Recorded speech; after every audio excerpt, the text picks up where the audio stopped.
Hi friends, நான் தான் கார்த்தி. இன்றைக்கி நம்ம அப்பர் பாடிக்கு வந்து நம்ம ஊர்லேயே எல்லா இடத்துலையும் இருக்கிற இந்த பாரை வச்சு நம்ம என்னென்ன ஒர்க் அவுட் பண்ண போகிறோங்க தான் பார்க்க போகிறோம். ஃபஸ்ட்டு இதில் வந்து செஸ்ட்டு டிப்ஸு, அதே மாதிரி இந்த செஸ்ட்டு டிப்ஸ்லேயே நம்ம அதிலே பார் கம்பி போவாங்க. அந்த தான் இது எல்லாருமே பேசிக்காக நம்ம பண்ணுறது. இந்த பாரோட இது என்ன பார்த்தீங்கன்னா, நம்மளோட அப்பர் பாடி ஃபுல் மசிலுமே எல்லாமே டார்கெட் பண்ணுறது.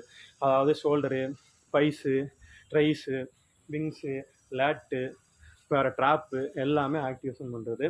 அந்த ஒர்க் அவுட்டில் இந்த கம்பி தம்மா துண்டு கம்பி தான், அந்த 2 கம்பி எவ்வளோ பெரிய அப்பர் பாடி நம்ம நெஞ்சை விரிக்கிறதுக்கும், நம்மளுக்கு இப்போ எக்ஸாம் அதாவது நம்ம ஃபிசிக்கல் போகிறோம்னா 80லேருந்து 5 அதாவது 5 சென்டிமீட்டர் நம்ம எக்ஸ்ட்ரா விரிக்கணும். உங்களுக்கு நீங்கள் ஆல்ரெடி நீங்கள் விளாட ஆரம்பிச்சிட்டிங்கனாலே உங்களுக்கு எப்படி சொல்ல, இப்போ 85 சென்டிமீட்டர் இருக்கவங்களுக்கு ஆல்ரெடி 85லேருந்து 90 கொண்டு வரும் அப்படிங்க. உங்களுக்கு ஒரு ப்ராடான ஜெஸ்ட்டு அண்ட் ஷோல்டர் எல்லாம் வேணும்னா, நம்ம ஜிம்மு போக முடியலை, நம்ம இங்கே வச்சு தான் விளாட்றோம் அப்படிங்கிறதுக்கு இந்த பார் வந்து ஒரு அருமையான கம்பி.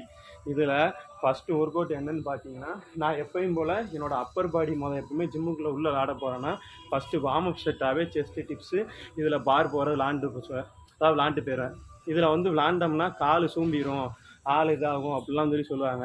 அந்த மூட நம்பிக்கையெல்லாம் நம்புறது கிடையாது. ஏன்னா வாரத்துக்கு 2 டைம்ஸ்க்கு வந்து லெக்குக்கு எப்பவுமே ஸ்குவாடு ஹெவியாக ஆடுறதுனால அது எந்த வித பிரச்சனையும் பண்ணுறது கிடையாது. இப்போ நம்ம இந்த அப்பர் பாடி ஒர்க் அவுட்டுக்கு நம்ம இந்த பாரில் என்னென்ன பண்ணலாங்கிறத பார்க்கலாம். ஒரு வீடியோவில் பாருங்கள். ஃபஸ்ட்டு பார்த்தீங்கன்னா செஸ்ட்டு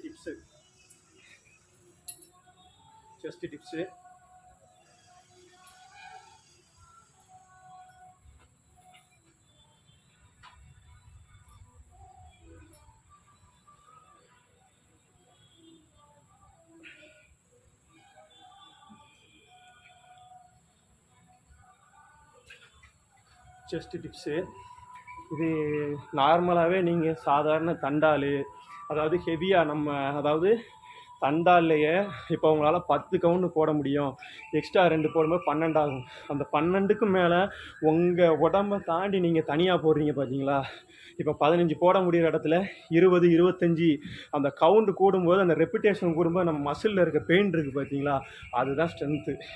நீங்கள் எவ்வளவு தான் பெயினில் அழுத்தும் போது அந்த 20 கவுண்டுக்கு மேலே போகும்போது கை நடுங்கும் யாராக இருந்தாலும். என்னோடய கெப்பாசிட்டி, நான் ஒரு 20 தண்டால் நான் அடிக்கேன்னா அதாவது ஒரே வந்து டம் கட்டி அடிக்கணும்னு வச்சுக்கோங்களேன். அந்த 20 தண்டாலுக்கு மேலே அடுத்து ஒரு 5 ரெப்புடேஷன் போக என்னோடய இது வந்து ஸ்ட்ரென்த்து வந்து குறையும், அதாவது ஃபுல்லாமே குறையும். அதை அடிக்கும்போது கை இந்த நம்ம அப்பர் செஸ்ட் எல்லாம் தனித்தனியாக பிரிஞ்சு நிற்கும். அந்த ஸ்ட்ரென்த்து தான் எவ்வளோக்கு எவ்வளோ நீங்கள் ஹார்ட் ஒர்க் பண்ணுறீங்களோ அந்த இதில் மட்டும்தான் கொண்டு வர முடியும். நீங்கள் எக்ஸாமுக்கு ப்ரிப்பேர் ஆனாலும் சரி, ஆகாட்டாலும் சரி, நம்ம உடம்பை வந்து நம்ம தான் பார்த்துக்கிறணும். சரியா? அடுத்து வந்து இதே பாரில் நம்ம இப்போ பார் இப்போ போக போகிறோம் பாருங்கள்.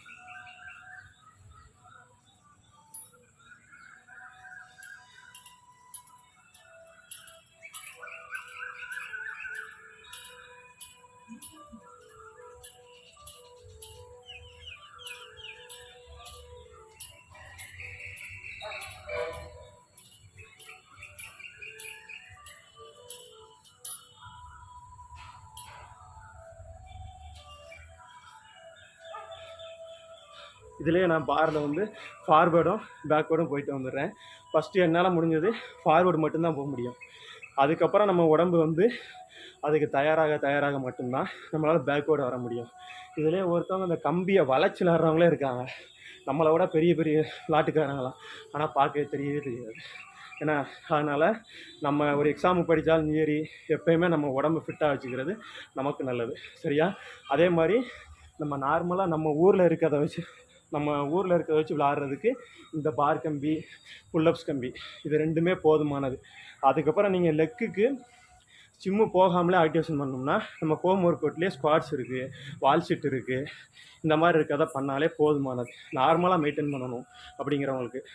இதே நீங்கள் ஒரு பாடி பில்டிங் காம்படிஷன் பண்ணுறீங்க, வேறு ஏதாவது ஒரு அச்சீவ்மெண்ட் இருக்குது அப்படிங்கிறவங்க ரொம்ப ஹார்ட் ஒர்க் பண்ணி விளாட்லாம். அதுக்கேற்றாப்புல சாப்பாடு, ப்ரோட்டீனு, சப்ளிமெண்ட்ஸு நீங்கள் நேச்சுரலாக பண்ணாலும் சரி, ஸ்டீராய்ட்ஸ் குத்துனாலும் சரி, என்ன குத்துனாலும் விளாட்றதுக்கு நம்ம மனசு தான் காரணம். விளாடணும்னு சொல்லி முடிவெடுத்தால் ஒன்று இழக்க வேண்டியது இருந்தால் கண்டிப்பாக இழந்தான் ஆகணும். அது எதாக இருந்தாலும் சரி, உங்கள் லட்சியத்தை ஒரு சைடு நீங்கள் அடையணும் போகிறீங்கன்னா குறுக்க எது வந்தாலும் நம்ம தள்ளிட்டு போகணும். இருந்தால் இருக்குது, இல்லைன்னா போகுது. இதான் வாழ்க்கை. அதனால் ஒவ்வொருத்தவங்க எவ்வளோ ஹார்ட் ஒர்க் பண்ணாலும் ஒவ்வொருத்தவங்க சக்ஸஸே ஆகாது.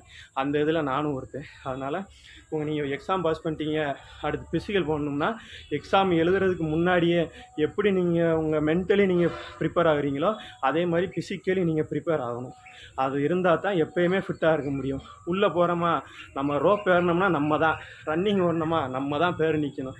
எங்கேயுமே ஃபஸ்ட்டு வந்தவங்க தான் ஜெயிக்க முடியும், ரெண்டாவது வந்தவங்க வாய்ப்பே கிடையாது. வேணுமா வாழ்த்துக்கள் சொல்லுவாங்க, அவ்வளோதான். ஆனால் ஃபஸ்ட்டு வரோம் ரெண்டாவது வரலாம் இல்லை, அந்த அதிலேருந்து நம்ம பாஸ் ஆகி உள்ளே போய் ஒரு வேலை கிடைச்சாலே போதுமானது தான். சரியா? நீங்கள் உங்கள் எக்ஸாமுக்கும் ப்ரிப்பேர் பண்ணுங்கள், அதே மாதிரி ஃபிசிக்கலாகவும் ப்ரிப்பேர் பண்ணுங்கள். அதே மாதிரி அதாவது கட்டுறது கல்லளவு கல்லாதது உலகளவுன்னு இருக்காங்க. அதே மாதிரி தான் எல்லோரும் எதையும் எல்லாமே தெரிஞ்சுக்கிட்டு வர்றது கிடையாது. எனக்கு தெரிஞ்ச இதில் என்னோடய அனுபவத்தை அவங்கள்ட்ட சொல்கிறேன். மறக்காமல் சேனலை லைக் பண்ணிக்கோங்க, சப்ஸ்கிரைப் பண்ணிக்கோங்க. தேங்க்யூ.